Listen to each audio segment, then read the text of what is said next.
ಪ್ರಿಯ ವೀಕ್ಷಕರೇ ನಮಸ್ಕಾರ. ಏನು ಹೊಸ ಒಂದು ಪರ್ವ ಅಂತ ಕಾಣ್ತಾ ಇದೆ. ಹೌದು, ಒಂದಷ್ಟು ವಿಶೇಷತೆಯನ್ನು ಮಾಡುವಂಥದ್ದೇ ಅವಿನ್ ಟಿವಿಯ ಒಂದು ವಿಶೇಷತೆ ಅಂತ ಅಂದ್ಕೊಳ್ತೀನಿ. ಸೊ ಹಾಗಾಗಿ ಮೊದಲನೇದಾಗಿ ಎಲ್ಲ ನಮ್ಮ ಪ್ರೀತಿಯ ವೀಕ್ಷಕರಿಗೆ ನಾನು ನಿಮ್ಮ ಪ್ರೀತಿಯ ವಸಂತ ಆರ್ಗೋಡ್ ಮಾಡುವ ನಮಸ್ಕಾರಗಳು ಅಂತ ಹೇಳ್ತಾ, ಅವಿನ್ ಟಿವಿ ಒಂದಲ್ಲ ಒಂದು ಸಮಾಜಮುಖಿಯಾದಂತಹ ಕೆಲಸಗಳನ್ನು ಗುರುತಿಸುವಂತಹ ನಿಟ್ಟಿನಲ್ಲಿ ಒಂದಷ್ಟು ಕಾರ್ಯಕ್ರಮಗಳನ್ನ ಹಾಕೊಂಡು ಬಂದಿದೆ. ಅಂತಹ ಒಂದು ಕಾರ್ಯಕ್ರಮಗಳನ್ನ ಬೆಂತಟ್ಟುವಂತ ಕೆಲಸವನ್ನ ನೀವು ಮಾಡ್ತಾ ಇದ್ದೀರಿ. ಈ ದಿನವೂ ಸಹ ಒಂದಷ್ಟು ಸಮಾಜಕ್ಕೆ ಪೂರಕವಾದಂತಹ ಒಂದಷ್ಟು ಸಮಾಜದಲ್ಲಿ ತನ್ನ ಜೀವನವನ್ನ ಒಂದು ಸಮಾಜಕ್ಕೆ ಮುಡಿಪಾಗಿಟ್ಟಂತಹ ಒಬ್ಬ ಮಹನೀಯನನ್ನ ನಿಮಗೆ ಪರಿಚಯಿಸಲಿಕ್ಕೆ ಹೊರಟಿದ್ದೀವಿ. ಬನ್ನಿ, ಆ ಕಾರ್ಯಕ್ರಮವನ್ನ ನೋಡ್ತಾ ಇರುವಂತವರು ಎಲ್ಲರೂ ಹೆಚ್ಚೆಚ್ಚು ಶೇರ್ ಮಾಡೋದರ ಮುಖಾಂತರವಾಗಿ, ನಿಮ್ಮ ಕಮೆಂಟ್ಸ್ಗಳ ಮುಖಾಂತರವಾಗಿ ನಮ್ಮ ಚಾನಲ್ನೆಲ್ಲ ಸಬ್ಸ್ಕ್ರೈಬ್ ಮಾಡಿ ಅಥವಾ ಹೆಚ್ಚೆಚ್ಚು ಶೇರ್ ಮಾಡಿ ಅಂತ ಹೇಳ್ತಾ, ಕಾರ್ಯಕ್ರಮ ಬ್ಲಡ್ ಬ್ಯಾಂಕ್ ಅಲ್ತಾಫ್. ಬಹುಶಃ ಈ ಒಂದು ಟೈಟಲ್ನ ಮುಖಾಂತರವಾಗಿ ನಿಮಗೆ ಕೆಲವರಿಗೆ ಅರ್ಥ ಆಗ್ಬಹುದು. ಬನ್ನಿ, ಈ ಬ್ಲಡ್ ಬ್ಯಾಂಕ್ ಅಲ್ತಾಫ್ ಯಾರು, ಎಲ್ಲಿಂದ ಬಂದ್ರು, ಅವರ ಒಂದು ವಿಚಾರಧಾರೆಗಳು ಏನು ಅನ್ನೋದನ್ನ ಅವ್ರನ್ನೇ ಮಾತಾಡ್ಸ್ಕೊಳ್ತಾ ಹೋಗೋಣ. ಬನ್ನಿ, ಅತಿಥಿಗಳು ಯಾರು ಅನ್ನೋದನ್ನ ನಿಮ್ಗೆ ಪರಿಚಯ ಮಾಡ್ಕೊಳ್ತೀನಿ. ನಮಸ್ಕಾರ ಸರ್. ತಮ್ಮ ಹೆಸರು ಹಾಗೆಯೇ ತಮ್ಮ ಮೂಲ ಎಲ್ಲಿಂದ ಬಂದಿದ್ದೀರಿ, ನಿಮ್ಮ ಕುಟುಂಬದ ಒಂದು ಕಿರು ಪರಿಚಯವನ್ನು ನಮ್ಮ ವೀಕ್ಷಕರಿಗೆ ಮಾಡ್ಕೊಳ್ಳೋದಾದ್ರೆ ಸರ್. ನನ್ನ ಹೆಸರು ಅಲ್ತಾಫು. ನನ್ನ ಹುಟ್ಟೂರು ಬಿಳುಗುಳ. ಆ ಬಿಳುಗುಳ ಅನ್ನೋ ಒಂದು ಊರೇನಿದೆ, ನನ್ನ ಹೆಸರಿನ ಜೊತೆಯಲ್ಲೂ ಕೂಡ ಆ ಊರು ಪರಿಚಯ ಆಗಬೇಕು ಅನ್ನೋದ್ರಿಂದಾಗಿ ನನ್ನ ಅಲ್ತಾಫ್ನ ಮುಂದುಗಡೆ ಬಿಳುಗುಳ ಸೇರಿಸ್ಕೊಂಡು ಅಲ್ತಾಫ್ ಬಿಳುಗುಳ ಅಂತ ನನ್ನ ಪರಿಚಯ ಆಗಿರುವಂಥದ್ದು. ತಂದೆ ಹೆಸರು ಫಕ್ರುದ್ದೀನ್ ಅಂತ ದಿವಂಗತರು, ತಾಯಿ ಕೂಡ ಸಫಿಯಾ ದಿವಂಗತರು.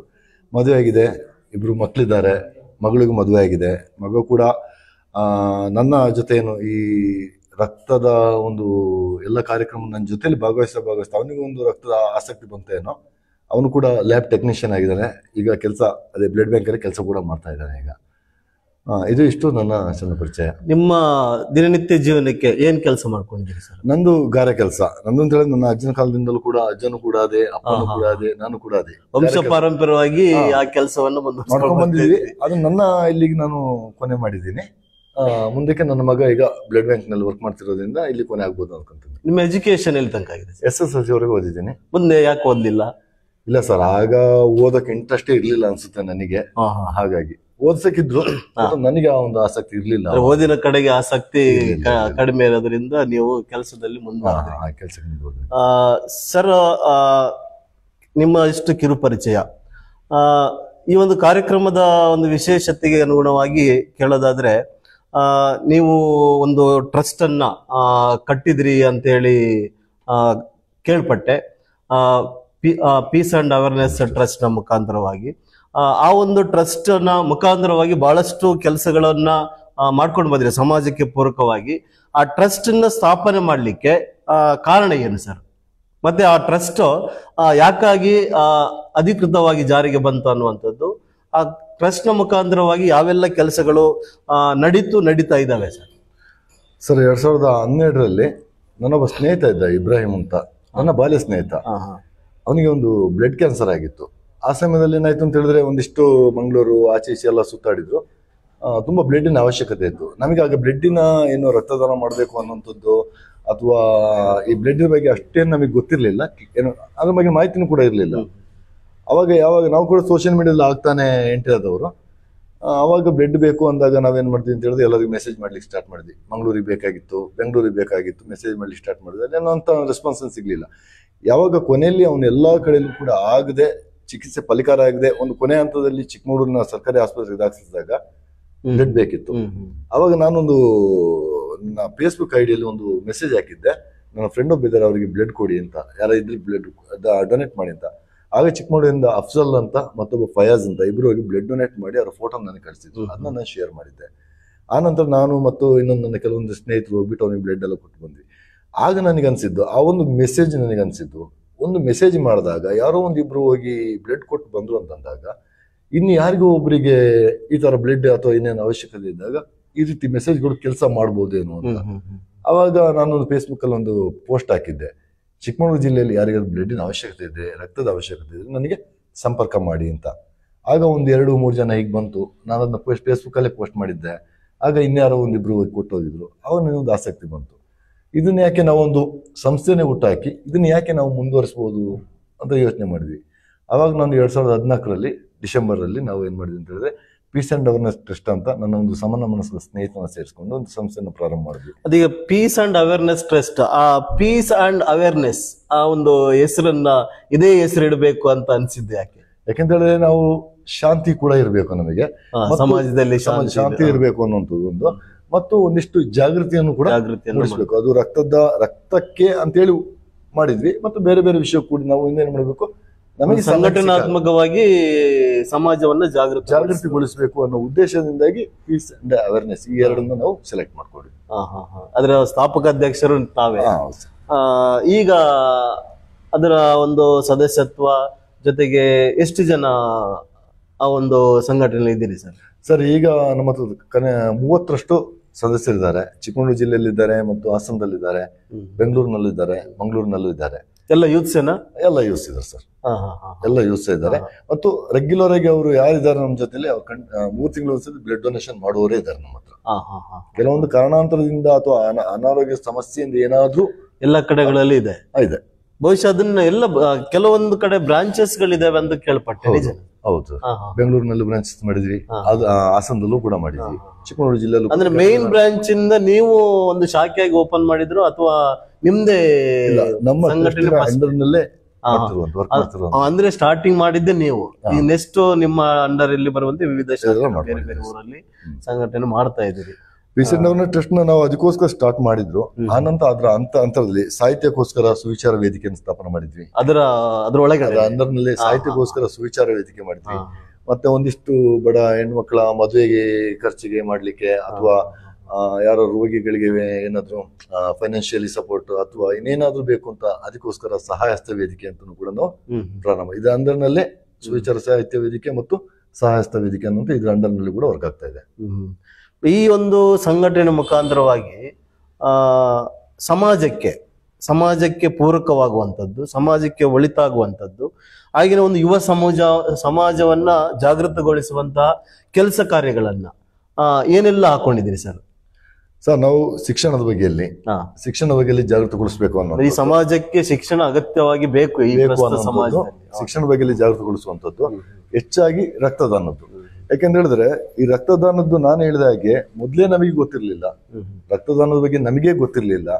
ಅವಾಗ ನಾವೇನ್ ಮಾಡಿದ್ವಿ ಅಂತ ಹೇಳಿದ್ರೆ ರಕ್ತದಾನದ ಬಗ್ಗೆ ಮಾಡಕ್ ಸ್ಟಾರ್ಟ್ ಮಾಡಿದಾಗ ಏನಾಯ್ತು, ನನ್ನ ಜೊತೆಲಿ ಇದ್ದಂತ ನಮ್ಮ ಸದಸ್ಯರು ಅಥವಾ ನಮ್ಮ ಲೀಡರ್ಸ್ ಏನಿದೆ ಅವ್ರಿಗೆ ಗೊತ್ತಾಯ್ತು.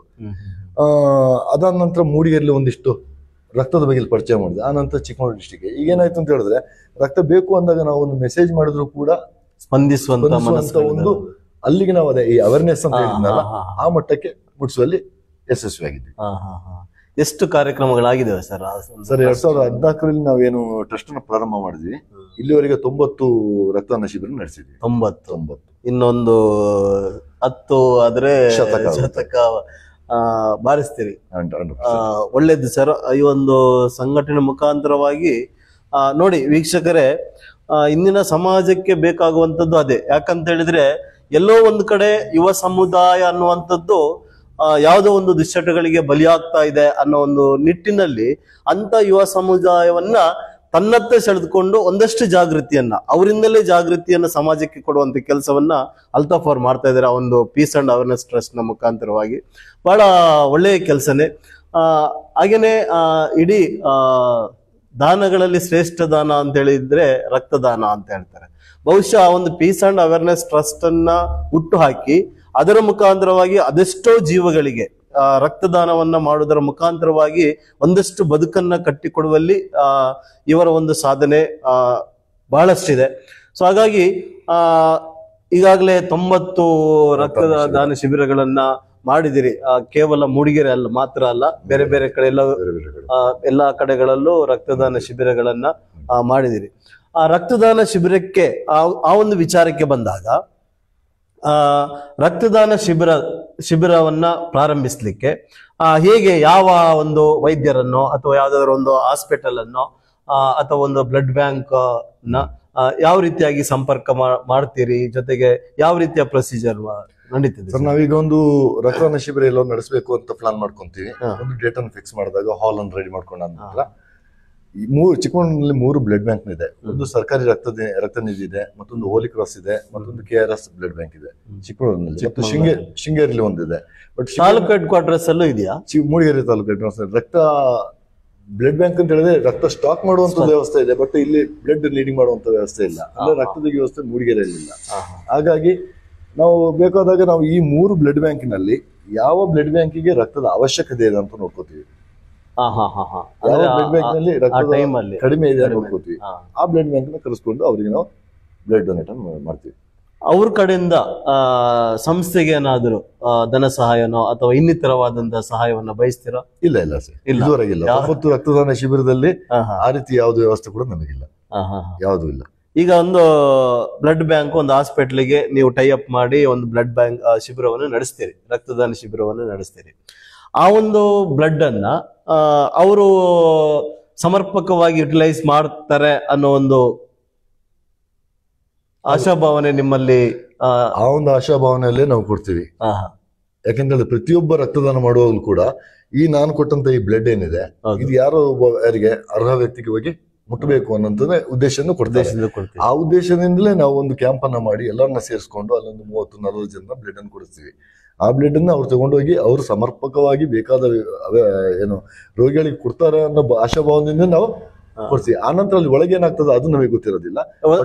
ಒಂದ್ ವೇಳೆ ನೀವು ಕೊಟ್ಟಂತಹ ಒಂದು ರಕ್ತವನ್ನ ಈಗ ಯಾರಿಗೋ ಅಗತ್ಯವಾಗಿ ಬೇಕಾಗ್ತದೆ, ಸೊ ಅಂತವರಿಗೆ ಅವರಿಗೆ ಒಂದಷ್ಟು ಫೀಸು ಆತರ ಏನಾದ್ರು ಕೊಟ್ಟು ತಗೊಂಡು ಕೊಡುವಂತದ್ದು ನಿಮಗೆ ಅನುಭವಕ್ಕೆ ಏನಾದ್ರು ಬಂದಿದೆಯಾ? ಸರ್, ಹೇಗಂತ ಹೇಳಿದ್ರೆ ರಕ್ತ ನಿಧಿಲಿ ಇರುವ ವ್ಯವಸ್ಥೆಗಳ ಕ್ಲಿಯರ್ ಆಗಿ ಹೇಳ್ತೀನಿ. ಸರ್ಕಾರಿ ರಕ್ತ ನಿಧಿಲಿ ಹೇಗಿದೆ ಅಂತ ಹೇಳಿದ್ರೆ, ಒಬ್ಬ ಪೇಷಂಟ್ ಅಡ್ಮಿಟ್ ಆಗ್ತಾರೆ ಅಂತಂದಾಗ ಅವರಿಗೆ ಜನರಲ್ ವಾರ್ಡ್ ನಲ್ಲಿ ಅವರು ಅಡ್ಮಿಟ್ ಆಗ್ತಾರೆ ಅಂದ್ರೆ ಅವರಿಗೆ ರಕ್ತದ ಅವಶ್ಯಕತೆ ಇದ್ರೆ, ಅವರಿಗೆ ರೇಷನ್ ಕಾರ್ಡ್ ಇದ್ರೆ, BPL ರೇಷನ್ ಕಾರ್ಡ್ ಇದ್ರೆ ಅವರಿಗೆ ಬ್ಲಡ್ ಫ್ರೀ ಆಗಿ ಸಿಗ್ತದೆ ಸರ್ಕಾರಿ ಆಸ್ಪತ್ರೆ. ಅದೇ ಸರ್ಕಾರಿ ಆಸ್ಪತ್ರೆಯಲ್ಲಿ ಆ ರೋಗಿ ಎಲ್ಲಾದ್ರೂ ಏನ್ ಮಾಡ್ತಾರೆ, ಪ್ರೈವೇಟ್ ಆ ರೂಮ್ ಅನ್ನು ಮಾಡ್ಕೊಂಡ್ರೆ ಅವರಿಗೆ BPL ಕಾರ್ಡ್ ಇದ್ರೂ ಕೂಡ 350 ರೂಪಾಯಿ ಚಾರ್ಜ್ ಮಾಡ್ತಾರೆ. ಒಂದು ಯೂನಿಟ್ ಬ್ಲಡ್ ಗೆ 350 ml ಬ್ಲಡ್ ಬರ್ತದೆ ಅದಕ್ಕೆ. ಅದೇ ರೀತಿ ನೀವು ಖಾಸಗಿ ಬ್ಲಡ್ ಬ್ಯಾಂಕ್, ಹೋಲಿ ಕ್ರಾಸ್ ಅಥವಾ KRS ಚಿಕ್ಕಮಗಳೂರಲ್ಲಿ ಇರುವಂತದ್ದು, ಅಲ್ಲಿ ಹೇಗೆ ಅಂತ ಹೇಳಿದ್ರೆ, ನೀವು ಬ್ಲಡ್ ಬೇಕು ಅಂತ ಹೇಳಿದಾಗ ನಿಮಗೆ 1400 ರೂಪಾಯಿ ಫೀಸ್ ಮಾಡ್ತಾರೆ. ಆ 1400 ರೂಪಾಯಿ ಒಂದು ಯೂನಿಟ್ಗೆ. ಅದು ಹೇಗೆ ಅಂತ ಹೇಳಿದ್ರೆ ತುಂಬಾ ಜನ ಗೊಂದಲ ಇದೆ. ನಾನು ಬ್ಲಡ್ ಕೊಟ್ಟಿದ್ದೀನಿ, ನಾನು ಬ್ಲಡ್, ಯಾಕಂದ್ರೆ ನನ್ನ ಹತ್ರನೇ ಕೆಲವರು ಕೇಳಿರೋಂಥದ್ದು. ಸೊ ನಾವು ಕೊಟ್ಟಂತ ಬ್ಲಡ್ ಗಳಿಗೆ ಮತ್ತೆ ನಮಗೆ ಅಗತ್ಯವಾಗಿದ್ದಾಗ ನಮಗೆ ಫ್ರೀ ಆಗಿ ಸಿಗಲ್ಲ, ಈ ತರ ಒಂದು ವಿಚಾರಗಳು ಇರ್ತದೆ. ಅದನ್ನ ಕ್ಲಿಯರ್ ಮಾಡಿ. ಯಾಕಂದ್ರೆ ಬ್ಲಡ್ ಬ್ಯಾಂಕ್ 10 ವರ್ಷದ ಒಂದು ನಿಕಟ ಸಂಪರ್ಕ ಇರೋದ್ರಿಂದ ನಾನು ನಿಮ್ಗೆ ಕ್ಲಿಯರ್ ಮಾಡ್ತೀನಿ. ಎಕ್ಸಾಂಪಲ್, ನನ್ನ ಮನೆಯಲ್ಲಿ ಯಾರಿಗೆ ಬ್ಲಡ್ ಬೇಕಾಯ್ತು, ನಾನೇ ಖುದ್ದಾಗಿ ಹೋಗಿ ಹೋಲಿ ಕ್ರಾಸ್ ಅಥವಾ KRS ಅಲ್ಲ ಅಥವಾ ಇನ್ಯಾವ್ದ್ರಲ್ಲೂ ನಾನೇ ಹೋಗಿ ರಕ್ತ ಕೊಟ್ಟು ಬಂದಾಗ ಆ ರಕ್ತನ ತಗೊಳ್ತಾರೆ. ಅದನ್ನ ಯಾವುದೇ ವ್ಯಕ್ತಿಯ ರಕ್ತ ತೆಗೆದ ತಕ್ಷಣ ಆ ರಕ್ತನ ತಗೊಂಡೋಗಿ ನೇರವಾಗಿ ಪೇಷಂಟ್ ಕೊಡೋದಿಲ್ಲ. ಅಲ್ಲಿ ಅವನ ಶೀತದಿಂದ ಹಿಡಿದು ಮಲೇರಿಯಾದಿಂದ ಹಿಡಿದು ಪ್ರತಿಯೊಂದು ಟೆಸ್ಟ್ ಗಳನ್ನ ಮಾಡಿ, ದೊಡ್ಡ ಕಾಯಿಲೆವರೆಗೆ ಏನೇನು ಕಾಯಿಲೆ ಎಲ್ಲವನ್ನೂ ಟೆಸ್ಟ್ ಮಾಡಿ ಅದು ಕ್ಲಿಯರ್ ಇದೆ, ಇವನ ಬ್ಲಡ್ ಏನು ತೊಂದರೆ ಇಲ್ಲ ಅಂದ್ರೆ ಮಾತ್ರ ಆ ಬ್ಲಡ್ ಅನ್ನ ರೋಗಿ ಕೊಡ್ತಾರೆ. ಅವನ ಬ್ಲಡ್ ಅಲ್ಲಿ ಯಾವ್ದಾದ್ರು ರೋಗ ಲಕ್ಷಣ ಕಂಡುಕೊಂಡ್ರೆ ಆ ಬ್ಲಡ್ ಅನ್ನ ಯೂಸ್ ಮಾಡ್ಲಿಕ್ಕೆ ಸಾಧ್ಯ ಇಲ್ಲ. ಅದನ್ನೀಗ ತಗೊಳ್ಳತಿಗೆ ಟೆಸ್ಟ್ ಮಾಡಲ್ವಾ? ಈಗ ಅಲ್ಲಿ ಸ್ಪಾಟ್ ಅಲ್ಲಿ ತಗೊಳ್ಳುವಾಗ ಖಾಲಿ ಅವರ HbN ಟೆಸ್ಟ್ ಮಾಡ್ತಾರೆ, ಅವನಿಗೆ ಶುಗರ್ ಇದೆಯಾ ನೋಡ್ತಾರೆ, ಅವನ್ನ ವಿಚಾರಣೆ ಮಾಡ್ತಾರೆ.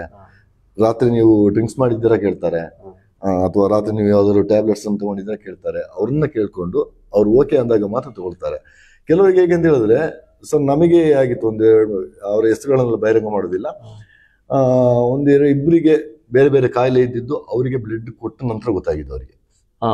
ಅವ್ರಿಗೆ ಫಸ್ಟ್ ಟೈಮ್ ಬ್ಲಡ್ ಕೊಟ್ಟಿದ್ದು. ಬ್ಲಡ್ ಕೊಟ್ಟ ನಂತರದಲ್ಲಿ ಅವರಿಗೆ ಆ ಕಾಯಿಲೆ ಇದೆ, ಅಲ್ಲಿವರೆಗೆ ಅವ್ರು ಬ್ಲಡ್ ಕೊಟ್ಟಿರ್ಲಿಲ್ಲ, ಹಂಗಾಗಿ ಅವರಿಗೆ ಕಾಯಿಲೆ ಕೂಡ ಗೊತ್ತಿರ್ಲಿಲ್ಲ. ಯಾವಾಗ ಅವರಿಗೆ ಆ ಕಾಯಿಲೆ ಇದೆ ಅಂತ ಗೊತ್ತಾಯ್ತು, ಇಮಿಡಿಯೇಟ್ಲಿ ಬ್ಲಡ್ ಬ್ಯಾಂಕ್ ನವರು ಅವರಿಗೆ ಅವರನ್ನೇ ಸಂಪರ್ಕ ಮಾಡಿ ಅವ್ರನ್ನ ಕರ್ಕೊಂಡು ಹೋಗಿ ಅವ್ರಿಗೆ ಟ್ರೀಟ್ಮೆಂಟ್ ಏನ್ ಮಾಡ್ಬೇಕು ಅದನ್ನ ಅವರೇ ವ್ಯವಸ್ಥೆ ಮಾಡಿ ಕೊಟ್ರು. ರಕ್ತ ಕೊಡೋದ್ರಿಂದ ಬೆನಿಫಿಟ್ಸ್ ಗಳಿದು. ಇನ್ನು ರಕ್ತ ನಿಧಿ ನಾನು ಹೇಳ್ತಾ ಇದ್ದೆ, ನಾನೇ ನನ್ನ ಮನೆಯವರಿಗೆ ಬೇಕು ಅಂದ್ರೂ ಕೂಡ, ನಾನು ರಕ್ತ ಕೊಟ್ಟರು ಕೂಡ ನಾನು ಕೊನೆಗೆ ಬರುವಾಗ ಅವರ ಬಿಲ್ ನಲ್ಲಿ ನನಗೆ 1400 ರೂಪಾಯಿ ಬಿಲ್ ಹಾಕಿರ್ತಾರೆ. ನಾನು ಯಾಕೆ ಬಿಲ್ ಹಾಕಿರ್ತಾರೆ ಅಂತ ಹೇಳಿದ್ರೆ ಜನಕ್ಕೆ ತುಂಬಾ ಕನ್ಫ್ಯೂಸ್ ಇದೆ. ನಾನು ಕೊಟ್ಟ ರಕ್ತಕ್ಕೆ ನನಗೆ ಫ್ರೀ ಇತ್ತು. ನಮಗೆ ಒಂದೀಗ ಒಂದು ಸರಿ ಯಾವುದೋ ಒಂದು ಆಸ್ಪತ್ರೆಗೆ ಹೋದಾಗ ನನಗೆ ಜ್ವರ ಇದೆ ಅಂದಾಗ ಬ್ಲಡ್ ನಮಗೊಂದು ಯಾವುದೋ ಲ್ಯಾಬಿಗೆ ಬ್ಲಡ್ ಟೆಸ್ಟ್ ಮಾಡಿ ಕಳಿಸ್ತಾರೆ. ಒಂದು ಬ್ಲಡ್ ಟೆಸ್ಟ್ ಮಾಡಿ ಮಲೇರಿಯಾನೋ ಡೆಂಗ್ಯೂನೋ ಇನ್ನಿತರ ಯಾವುದು ಒಂದು ಬ್ಲಡ್ ಟೆಸ್ಟ್ ಮಾಡಿ ಕನಿಷ್ಠ 300 ರಿಂದ 350 ರೂಪಾಯಿ. ಬ್ಲಡ್ ಟೆಸ್ಟ್ ಮಾಡಿಸ್ಲಿಕ್ಕೆ. ಅವಾಗ ಇಲ್ಲಿ ನಮ್ಮ ಬ್ಲಡ್ ಅಂತ ತಗೊಂಡ್ರೆ ಸಣ್ಣ ಮಲೇರಿಯಾ ಜ್ವರದಿಂದ ಹಿಡಿದು ದೊಡ್ಡ ಮಾರಕ ರೋಗದೊಳಗೆ ಎಲ್ಲಾ ಟೆಸ್ಟ್ಗಳಾಗುವಾಗ ಎಷ್ಟು ಚಾರ್ಜ್ ಆಗ್ಬೋದು ಸರ್ ನಮಗೆ. ಹಾಗೆ ಅವರು ಅದರ ಚಾರ್ಜಿಂಗ್ ತಗೊಳ್ತಾರೆ. ಮತ್ತು ಅದು ಮೊದಲೇ ತಲೆ ಹಿಡ್ಕೋಬೇಕು ಪ್ರೈವೇಟ್ ಬ್ಲಡ್ ಬ್ಯಾಂಕ್ಗಳು.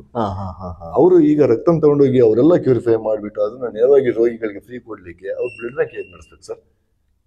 ತಿಂಗಳಿಗೆ ಲಕ್ಷಾಂತರ ರೂಪಾಯಿ ಅವರ ರೆಂಟ್ ಇರುತ್ತೆ, ಅವ್ರ ಮಿಷನರಿ ಇರುತ್ತೆ, 10-15 ವರ್ಕರ್ಸ್ ಇರ್ತಾರೆ, ಅವರ ಚಾರ್ಜ್ಗಳಾಗಬೇಕು, ಎಲ್ಲ ಆಗ್ಬೇಕು. ಮತ್ತು ಅವ್ರು ತಗೊಳ್ಳೋಗುವ ಇಲ್ಲ. ಸರ್ಕಾರದ ಅಧಿನಿಯಮ ಇದೆ, 1200 ರೂಪಾಯಿ ಚಾರ್ಜ್ ಸರ್ಕಾರನೇ ಅವ್ರಿಗೆ ಹೇಳುತ್ತೆ ಇಷ್ಟು ತಗೊಳ್ಬೇಕಂತ. ಸರ್ಕಾರದಿಂದನೇ 1200 ರೂಪಾಯಿ ತಗೊಳ್ಬೇಕು ಅಂತ ಅವರಿಗೆ ರೂಲ್ಸ್ ಇದೆ. ಅದಕ್ಕಿಂತ ಅವ್ರು ಹೆಚ್ಚು ತಗೊಳ್ಳುವಾಗಿಲ್ಲ. ಇದು ವ್ಯವಸ್ಥೆ. ಯಾಕಂದ್ರೆ ಜನ ಕನ್ಫ್ಯೂಸ್ ಇದೆ, ನಾನು ಕೊಟ್ಟಿರೋ ರಕ್ತ ನನಗೆ ದುಡ್ಡು ತಗೊಳ್ತಾರೆ ಅಂತ. ನೀವು ಕೊಟ್ಟ ರಕ್ತ ನಿಮ್ಮ ತಾಯಿಗೆ ಕೊಡಿ, ಅಪ್ಪನಿಗೆ ಕೊಡಿ, ಮಕ್ಕಳಿಗೆ ಕೊಡಿ, ನಿಮ್ಮ ಬ್ಲಡ್ಗೆ ಅಲ್ಲಿ ನಿಮಗೆ ಚಾರ್ಜ್ ಕಟ್ಟಲೇಬೇಕು. ಅಂದ್ರೆ ಈ ತರ ಚಾರ್ಜಸ್ ಅನ್ನ ಮಾಡ್ತಾರ? ಅದೇ ಚಾರ್ಜ್, ಮತ್ತಿನ್ಯಾವ್ದು ಚಾರ್ಜ್ ಸರ್?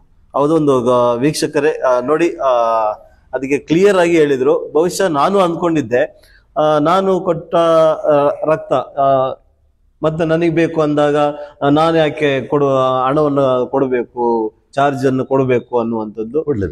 ಹೌದು, ಖಂಡಿತ. ಬಹಳಷ್ಟು ವಿಚಾರಗಳನ್ನ ಮಾತಾಡ್ತಾ ಹೋಗೋಣ.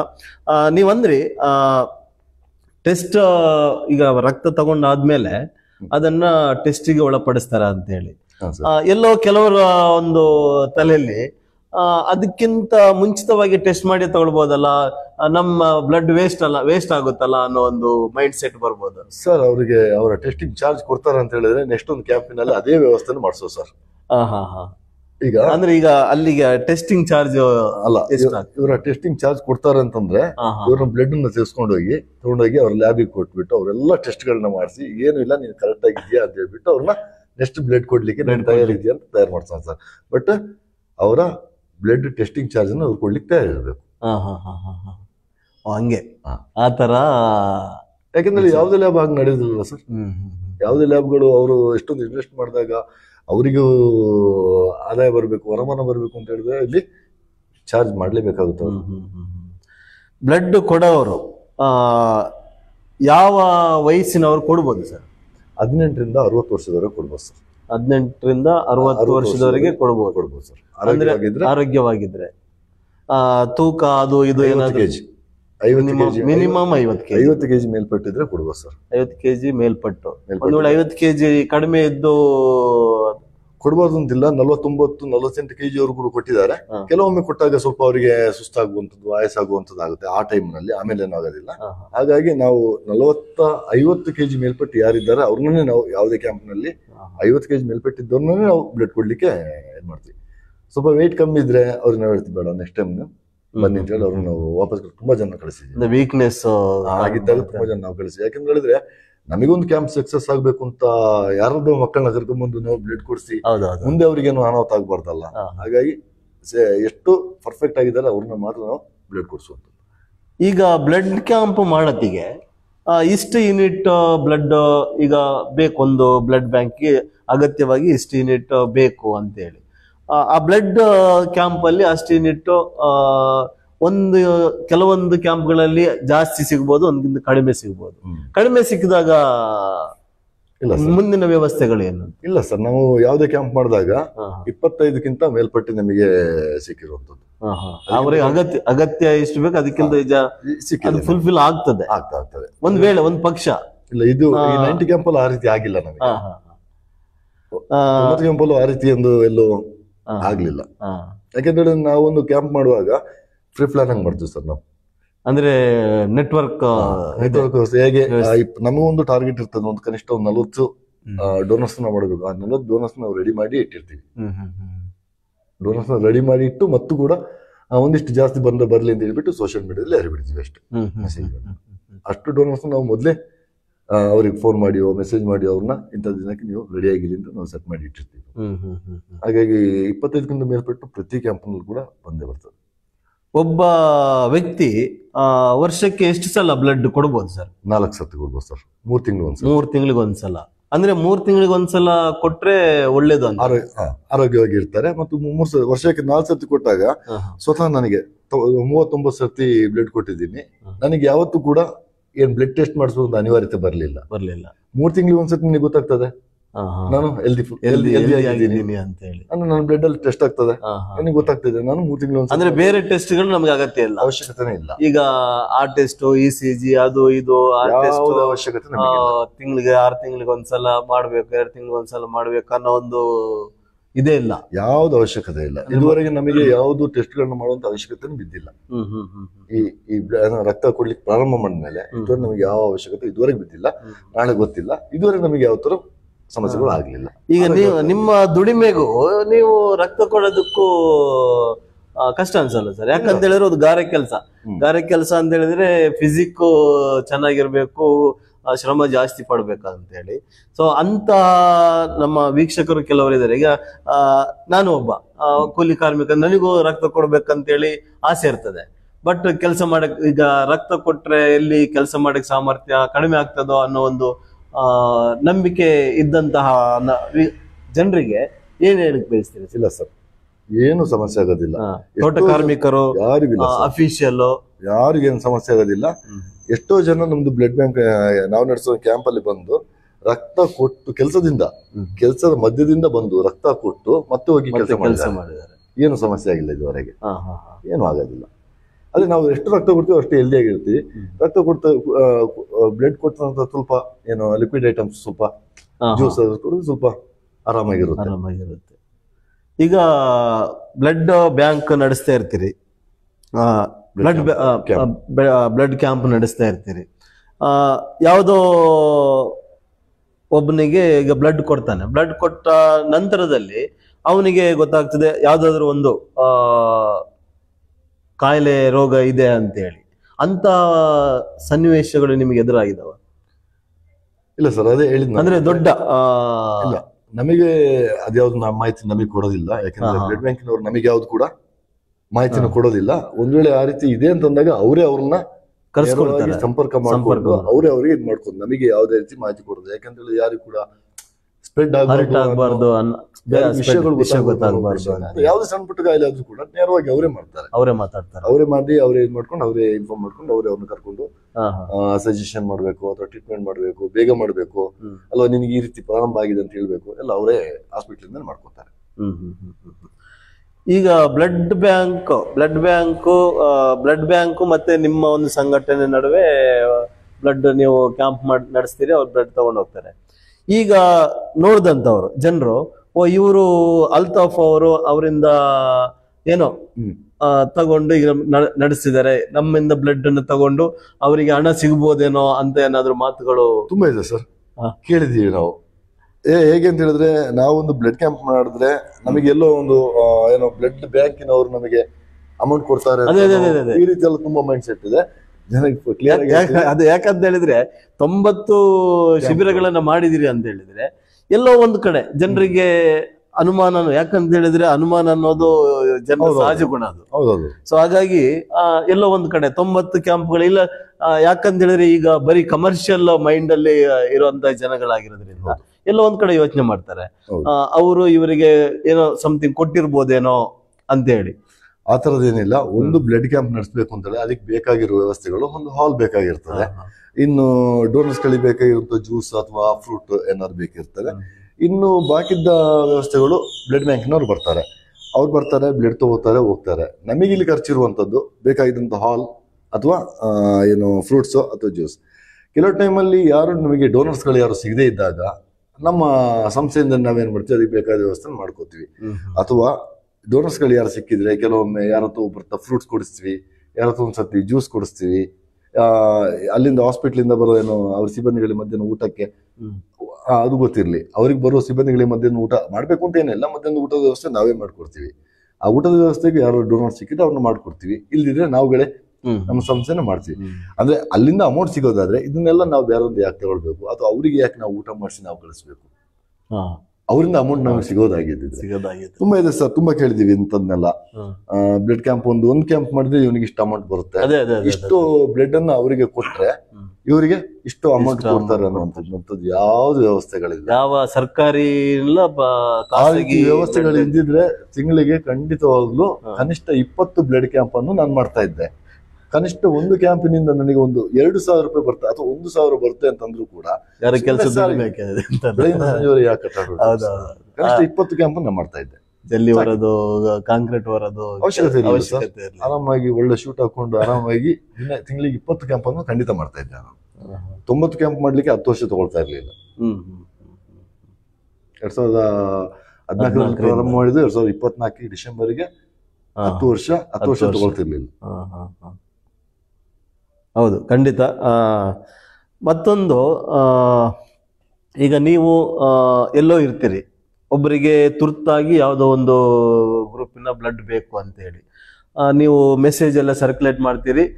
ಅವರು ಎಲ್ಲೋ ದೂರದಲ್ಲಿ ಇದ್ದಾರೆ ಅನ್ನುವಂಥದ್ದು ನಾನು ಕೊಡ್ತೀನಿ ಅಂತ ಹೇಳಿ ಬರ್ತಾರೆ. ಬಂದು ಕೊಟ್ಟಾದ್ಮೇಲೆ ಅವ್ರಿಗೆ ಏನಾದ್ರು ಬಂದು ಅದಕ್ಕೆ ಸಾರಿಗೆ ವೆಚ್ಚನೋ ಅಥವಾ ಡೊನೇಟ್ ಮಾಡಿದ್ದಕ್ಕೆ ಏನಾದ್ರು ಶುಲ್ಕ ಅಥವಾ ಏನಾದ್ರು ಒಂದು ಸಹಾಯ? ಸರ್, ತುಂಬಾ ಡೋನರ್ಸ್ ಅನ್ನ ಈಗ ಕಳಿಸಿದೀವಿ.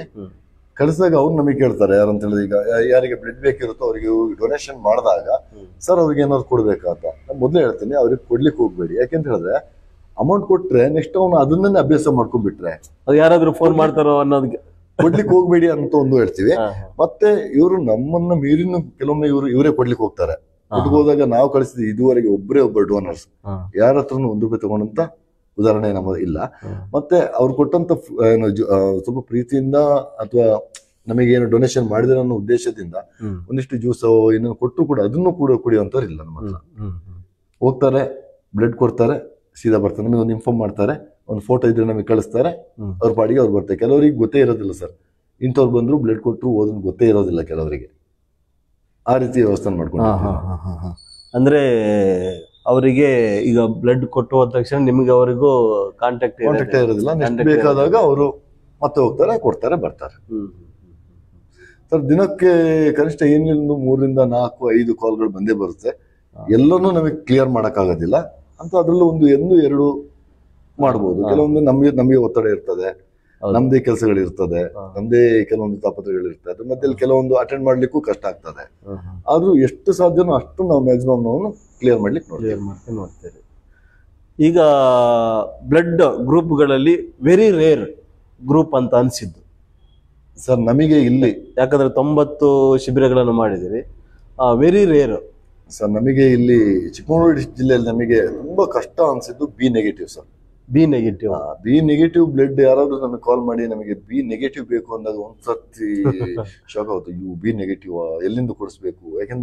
ಯಾಕಂದ್ರೆ ಈಗ ಅಷ್ಟು ಕಡಿಮೆ ಜನ ಬಿ ನೆಗೆಟಿವ್ ಏನು ರಕ್ತದ ಇದಿರುವವರು ತುಂಬಾ ಕಡಿಮೆ ಜನ ಇರುವಂತದ್ದು ನಮ್ಮ ಲೀಸ್ಟ್ ಅಲ್ಲಿ ಇರುವಂತದ್ದು. ಕೆಲವು ಬೇರೆ ಇರ್ಬೋದು, ಬಟ್ ಆದ್ರೂ ಕೂಡ ರಕ್ತದ ಇದ್ರಲ್ಲಿ ಬಿ ನೆಗೆಟಿವ್ ತುಂಬಾ ಕಡಿಮೆ ಇರುವಂತದ್ದು. ಹಾಗಾಗಿ ಬಿ ನೆಗೆಟಿವ್ ಅಂತ ನಮಗೆ ಕರೆ ಬಂದಾಗ ಸ್ವಲ್ಪ ನಾವು ಮೊದಲೇ ಹೇಳ್ತೀವಿ, ಕಷ್ಟ ಇದೆ, ನಾವು ಆದಷ್ಟು ಪ್ರಯತ್ನ ಮಾಡ್ತೀವಿ, ನೀವು ಪ್ರಯತ್ನ ಮಾಡಿ, ನಮಗೆ ಸಿಕ್ಕಿದ್ರೆ ನಾವು ಖಂಡಿತವಾಗ್ಲೂ ಕಳಿಸ್ಕೊಡ್ತೀವಿ ಮೊದಲೇ ಕ್ಲಿಯರ್ ಆಗಿ ಹೇಳ್ಬಿಡ್ತೀವಿ ಅವರಿಗೆ. ಯಾಕಂದ್ರೆ ತುಂಬಾ ಕಷ್ಟ. ಅದೇ ಓ ನೆಗೆಟಿವ್ ಬಂದ್ರು ಕೂಡ ಡೋನರ್ಸ್ ಇದ್ದಾರೆ, ಓ ನೆಗೆಟಿವ್ ಎ ನೆಗೆಟಿವ್ ಬಂದ್ರು ಕೂಡ ಡೋನರ್ಸ್ ಇದ್ದಾರೆ, ಎ ಬಿ ನೆಗೆಟಿವ್ ಬಂದ್ರು ಕೂಡ ನಮ್ಮಲ್ಲಿ ಡೋನರ್ಸ್ ಇರ್ತಾರೆ. ಯಾರನ್ನಾದ್ರೂ ಕಳಿಸ್ಬೋದು. ಇವತ್ತು ಬೆಳಗ್ಗೆ ಆಗಿಲ್ಲ ಮಧ್ಯಾಹ್ನ ಹೊತ್ತಿಗಾದ್ರೂ ನಾವು ಅಡ್ಜಸ್ಟ್ ಮಾಡಿ ಅವ್ರನ್ನ ಕಳಿಸ್ಕೊಡ್ಬೋದು. ಬಟ್ ಬಿ ನೆಗೆಟಿವ್ ಅಂದಾಗ ಸ್ವಲ್ಪ ಕಷ್ಟ ಆಗ್ತದೆ ಸರ್.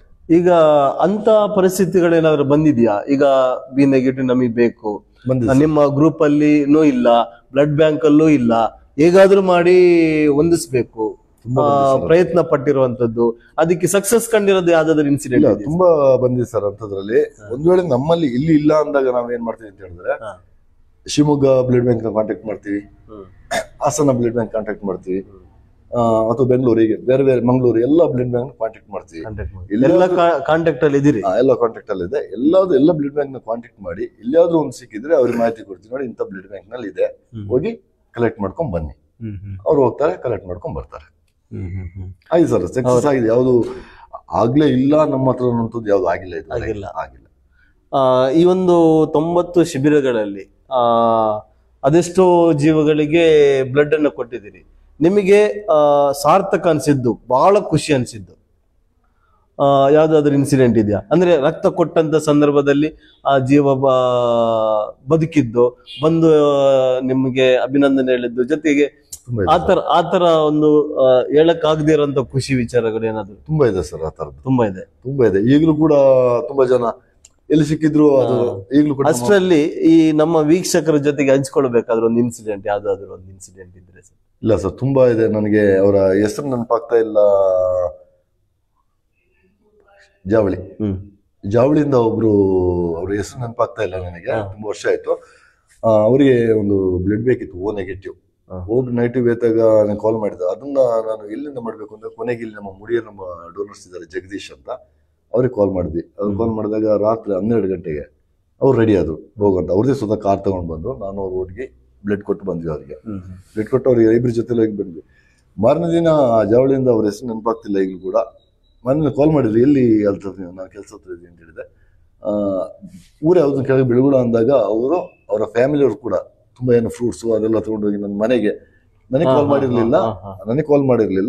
ಬೆಳಗುಳದಲ್ಲಿ ಬಂದು ನನ್ನ ಊರಲ್ಲಿ ಬಂದು ಊರಲ್ಲಿ ಅಡ್ರೆಸ್ ಕೇಳಿ ಮನೆ ಕೇಳಿ ನನ್ನ ಮನೆಗೆ ಹೋಗಿ ಭೇಟಿಯಾಗಿ ಫ್ರೂಟ್ಸ್ ಎಲ್ಲ ಕೊಟ್ಟು ತುಂಬಾ ಖುಷಿ ಪಟ್ಟು ಬಂದಿದ್ರು.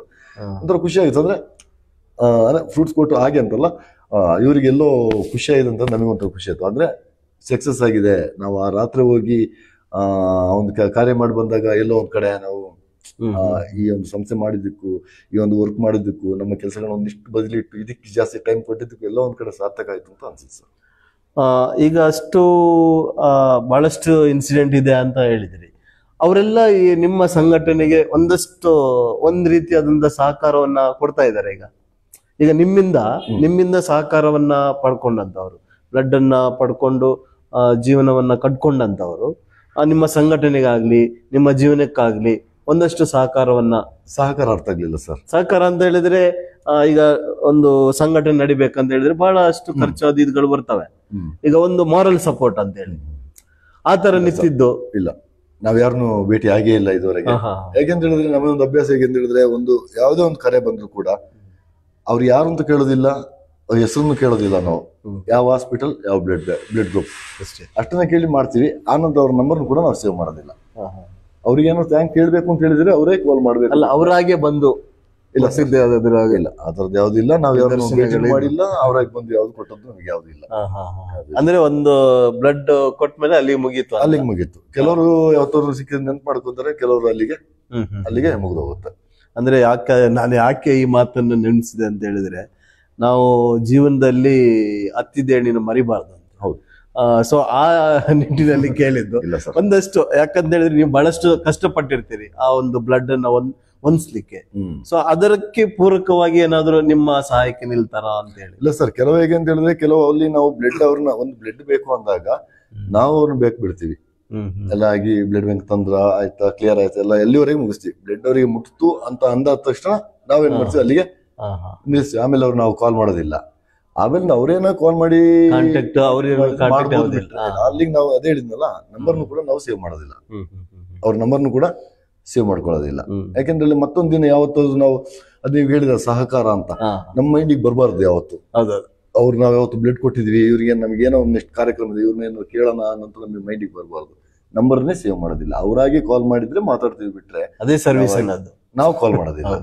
ಇವತ್ತಿಗೂ ನಾವು ಯಾರಿಗೂ ಬ್ಲಡ್ ಕೊಟ್ಟು ಕ್ಲಿಯರ್ ಮಾಡೋದು ಇವತ್ತಿಗೂ ಯಾರಿಗೂ ನಾವು ಕಾಲ್ ಮಾಡಿಲ್ಲ. ಅದೇ, ಒಬ್ಬ ವ್ಯಕ್ತಿಗೆ ಕಮರ್ಷಿಯಲ್ ಅನ್ನೋ ಒಂದು ಮೈಂಡ್ ಸೆಟ್ ಬಂತು ಅಂತ ಹೇಳಿದ್ರೆ ಅವನು ಸರ್ವಿಸ್ ಮೈಂಡಿಗೆ ಹೋಗ್ಲಿಕ್ಕೆ ಸಾಧ್ಯ ಅಲ್ಲ ಸರ್. ನಮಗೆ ಉದ್ದೇಶ ಇದ್ದಿದ್ದು ಏನು ಅಂತ ಹೇಳಿದ್ರೆ ಸರ್, ನಮಗೆ ನಮ್ಮಿಂದ ಏನಾದ್ರು ಮಾಡಬೇಕು ಸರ್. ನಮ್ಮ ಜೀವನಕ್ಕೆ ನಮಗೆ ದುಡಿಮೆ ಇದೆ. ನಮ್ಮ ಜೀವನಕ್ಕೆ ನಮಗೆ ದುಡಿಮೆ ಇದೆ. ನಮ್ಮ ದುಡಿಮೆಯಲ್ಲೇ ನಾವು ರಾಯಲ್ ಆಗಿ ಜೀವನ ಮಾಡ್ತಾ ಇದ್ದೀವಿ. ಹಾಗಿರುವಾಗ ಇನ್ಯಾವುದ್ರ ಅವಶ್ಯಕತೆ ನಮಗಿಲ್ಲ. ಯಾವುದೇ ಕಾರ್ಯಕ್ರಮ ಇದೆ ಅಂತಂದಾಗ ಒಂದಿಷ್ಟು ನಮ್ದೇ ಆದ ಒಂದು ಆತ್ಮೀಯರು ಕೆಲವರು ಇದ್ದಾರೆ, ನಮ್ದೇ ಆದ ಒಂದಿಷ್ಟು ಆಪ್ತರು ಇದ್ದಾರೆ. ಅವ್ರಿಗೆ ಹೇಳ್ತೀವಿ, ಅಮೌಂಟ್ ತಗೊಳ್ಳಿಲ್ಲ ಯಾರ ಹತ್ರ, ಇಂಥ ವಸ್ತು ಬೇಕು, ಆ ವಸ್ತುನ ಮುಟ್ಟಿಸಿ ಅಂತ. ಅವ್ರು ಅದಕ್ಕೆ ಬೇಕಾಗಿದೆ, ನಮ್ಮ ಕಾರ್ಯಕ್ರಮ ಬೇಕಾದ್ರೆ ಏನ್ ಬೇಕು ಅದನ್ನ ತಂದು ಅವ್ರು ಮುಟ್ಟಿಸ್ತಾರೆ. ಅಲ್ಲಿ ನಮ್ಮ ಕಾರ್ಯಕ್ರಮ ಸಕ್ಸಸ್. ನಮಗೆ ಅವಶ್ಯಕತೆ ಇಲ್ಲ ಹಣದ ನಮ್ಮ ಕಾರ್ಯಕ್ರಮ ಇಷ್ಟವರೆಗೆ ಮಾಡಿದ ಕಾರ್ಯಕ್ರಮ ನಮಗೆ ಯಾವುದೇ ಕಾರ್ಯಕ್ರಮಕ್ಕೂ ಅವಶ್ಯಕತೆ ಇಲ್ಲ. ಇನ್ನು ಸಣ್ಣ ಪುಟ್ಟದ್ದು 2, 3, 5 ಸಾವಿರದ ಒಳಗಾಗಬೇಕು ಅಂತ ನಮ್ಮ ಸಂಸ್ಥೆಯ ಸದಸ್ಯರಿದ್ದೀವಿ. ನಾವುಗಳೇ ಮ್ಯಾನೇಜ್ ಮಾಡ್ಕೋತೀವಿ. ಹಾಗಾಗಿ ನಮಗೆ ಎಲ್ಲೂ ಯಾವುದೇ ಕಾರ್ಯಕ್ರಮಕ್ಕೆ ಹಣದ ಅವಶ್ಯಕತೆನೂ ಬೀಳಲಿಲ್ಲ ಸರ್. ಮತ್ತೆ ತುಂಬಾ ನನಗೆ ಇತ್ತೀಚೆಗೆ ಒಂದು ಹೇಳ್ಬೇಕು ಅನ್ನಿಸ್ತು. ಇತ್ತೀಚೆಗೆ ಅಂದ್ರೆ ಒಂದು ಬ್ಲಡ್ ಕ್ಯಾಂಪಿಗೆ ನಾನು ಕರೀಲಿಕ್ಕೆ ಬಂದ್ರು. ಇನ್ವೈಟ್ ಮಾಡೋದು ಹೇಳಿದ್ರು. ತುಂಬಾ ದೊಡ್ಡ ಲಿಸ್ಟ್ ಇತ್ತು ಅವತ್ತು. ಯಾರು ಗೆಸ್ಟ್ಗಳಲ್ಲಿ ಇಷ್ಟಿತ್ತು, ಒಂದು 30ಗಿಂತ ಹೆಚ್ಚು ಗೆಸ್ಟ್ಗಳ ಲಿಸ್ಟ್. ನಾನು ಇಷ್ಟು ಗೆಸ್ಟ್ಗಳನ್ನ ಯಾಕೆ ಕರೆದು, ಯಾಕೆ ನನ್ನ ರಕ್ತ ಶಿಬಿರದ ಅನುಭವಕ್ಕೆ ಇಷ್ಟು ಗೆಸ್ಟ್ಗಳಿಗೆ ಯಾಕೆ ಕರಿತಾ ಇದ್ದೀರಿ ನೀವು ಅಂತ. ಇಷ್ಟು ಗೆಸ್ಟ್ಗಳು ಬ್ಲಡ್ ಕೊಟ್ಟರೆ ಓಕೆ, ಇಷ್ಟರಲ್ಲಿ ಬ್ಲಡ್ ಕೊಡೋರು ಸ್ವಲ್ಪ ಕಡಿಮೆ ಕಾಣುತ್ತೆ. ಇಷ್ಟು ಗೆಸ್ಟ್ಗಳ ಅವಶ್ಯಕತೆ ಇದೆಯಾ? ಬ್ಲಡ್ ಕ್ಯಾಂಪ್ ಮಾಡ್ತಾ ಇರೋದು ನೀವು ಡೋನರ್ಸ್ನ ಹುಡುಕಿದ್ದು. ಅವ್ರು ಹೇಳಿದ್ರು ಇಲ್ಲ, ಬ್ಲಡ್ ಕ್ಯಾಂಪ್ ಮಾಡೋದು ತುಂಬಾ ಖರ್ಚು ಬರುತ್ತಲ್ಲ, ಡೋನರ್ಸ್ ಇವ್ರನ್ನ ನಾವು ಗೆಸ್ಟ್ ಮಾಡಿದ್ರೆ ನಮಗೆ ಫಂಡ್ ಬರುತ್ತೆ. ಸರ್ ಖಂಡಿತವಾಗ್ಲೂ ಯಾರ ಮೈಂಡಲ್ಲಿ ಕೂಡ ಇರಲಿ, ಯಾವುದೇ ರಕ್ತದಾನ ಶಿಬಿರ ಮಾಡ್ಲಿಕ್ಕೆ ದೊಡ್ಡ ಮಟ್ಟದ ಅಮೌಂಟ್ ಬೇಡವೇ ಬೇಡ. ಈಗ ಯಾಕಂತ ಹೇಳಿದ್ರೆ ಈಗ ಯಾವುದೇ ಕಾರ್ಯಕ್ರಮ ಮಾಡ್ಲಿ ಫಂಡ್ ಬೇಕಲ್ಲ. ಸೊ ಅದಕ್ಕೆ ಆ ಫಂಡ್ಗೋಸ್ಕರನೇ ಅತಿಥಿಗಳನ್ನ ಗೆಸ್ಟ್ಗಳನ್ನ ರಕ್ತದಾನ ಶಿಬಿರ ಮಾಡ್ಲಿಕ್ಕೆ ನಿಮಗೆ ಅಮೌಂಟೇ ಬೇಡ ಸರ್. ನಿಮಗೆ ಅಮೌಂಟೇ ಬೇಡ. ಒಂದು ಹಾಲ್ ಸಿಗ್ತದೆ ಸರ್ಕಾರಿ ಶಾಲೆಯಲ್ಲಿ, ರಜೆ ದಿನದಲ್ಲಿ ಹಾಲ್ ತಗೊಳ್ಳಿ, ಅಥವಾ ಗ್ರಾಮ ಪಂಚಾಯತಿ ಯಾವ್ದಾದ್ರು ಹಾಲ್ಗಳು ಸಿಗ್ತದೆ. ಅದಕ್ಕೇನು ಸಂಸ್ಥೆಗಳಿಗೆ ಯಾವುದು ಫೀಸ್ ತಗೊಳ್ಳೋದಿಲ್ಲ. ಇನ್ ಬೇಕಾಗಿರುವಂತ ಫ್ರೂಟ್ಸ್ಗಳು ಊರಲ್ಲಿ ಯಾರೋ ಒಬ್ಬ ಡೋನರ್ಸ್ ಇದ್ದೇ ಇರ್ತಾರೆ. ಬೇಕಾದ ಒಂದು 1000 ಬೇಕಾದವ್ರು ತಂದು ಕೊಡ್ತಾರೆ. ಇನ್ನು ಜ್ಯೂಸ್ ಐಟಮ್ಸ್ ಬೇಕಾದ ಕೆಲವು ನಾವು ಬ್ಲಡ್ ಬ್ಯಾಂಕ್ನವ್ರಿಗೆ ನೀವೇ ತನ್ನಿ ಅಂತ ಹೇಳಿ ಅವರೇ ತಂದ್ಕೊಳ್ತಾರೆ. ಸರ್ ಇನ್ನೇನ್ ಖರ್ಚಿದೆ ಸರ್? ಡೋನರ್ಸ್ ಬರ್ತಾರೆ, ಬ್ಲಡ್ ಕೊಡ್ತಾರೆ. ಕೆಲವರು ಫ್ರೂಟ್ಸ್ಗಳನ್ನು ತಗೊಳ್ಳೋದಿಲ್ಲ, ಬೇಡ ಅಂತಾರೆ. ಜ್ಯೂಸ್ನ ಕೆಲವರು ಕುಡಿಯೋದೇ ಇಲ್ಲ, ಒಂದು ಕುಡಿತಾರೆ ಅಥವಾ ಹಾಗೆ ಕುಡಿದೇನೋ ಹೋಗ್ತಾರೆ ಕೆಲವರು. ಸರ್ ಇನ್ನೇನ್ ಖರ್ಚಿದೆ? ಹಾಗಾಗಿ ರಕ್ತದಾನ ಶಿಬಿರದಲ್ಲಿ ಏನು ಇಷ್ಟು ಖರ್ಚಾಗುತ್ತೆ ಅಷ್ಟು ಖರ್ಚಾಗುತ್ತೆ ಎಲ್ಲ ಸುಳ್ಳು ಸರ್. ಅದರಲ್ಲಿ ಏನಿಲ್ಲ. ಅಷ್ಟೆಲ್ಲ ಆಗಿದ್ರೆ ನಾವು 90 ಕ್ಯಾಂಪನ್ನು ಮಾಡ್ಲಿಕ್ಕೆ ಆಗ್ತಿತ್ತು ಸರ್. ನಾವು ಇಷ್ಟೆಲ್ಲ ಅಮೌಂಟ್ ಖರ್ಚು ಮಾಡಿ ನಮ್ಮಿಂದ ಮಾಡಕ್ ಸಾಧ್ಯನೇ ಇಲ್ಲ. ಖಂಡಿತ ಸಾಧ್ಯನೇ ಇರಲಿಲ್ಲ.